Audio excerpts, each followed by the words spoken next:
Right, to change the disc in an AEG grinder, the first thing we're going to do is remove the battery. With that done, we can turn it around and we can see this grinder actually has a handle that folds up like this, and we can use that to twist out the blade. Now, depending on how tight the blade is, we've also got 2 little holes here. And when you get your grinder, it should come with a tool that fits into those 2 holes, and you can use that for some extra leverage if your disc is stuck and you can't get it out. First off, I'm going to try this by using the handle.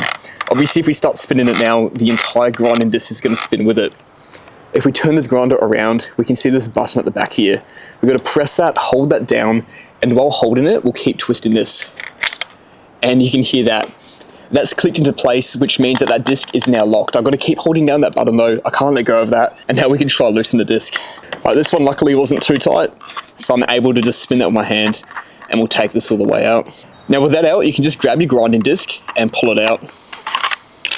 And to put your new disc in, you can just slide your disc in place. It will sit around the O-ring in the middle. And then from there, we can just reverse the process. Wind this back on, and when it starts spinning the grinding disc with it, we'll once again hold this button at the back and pull this as tight as we can to properly lock that disc in place.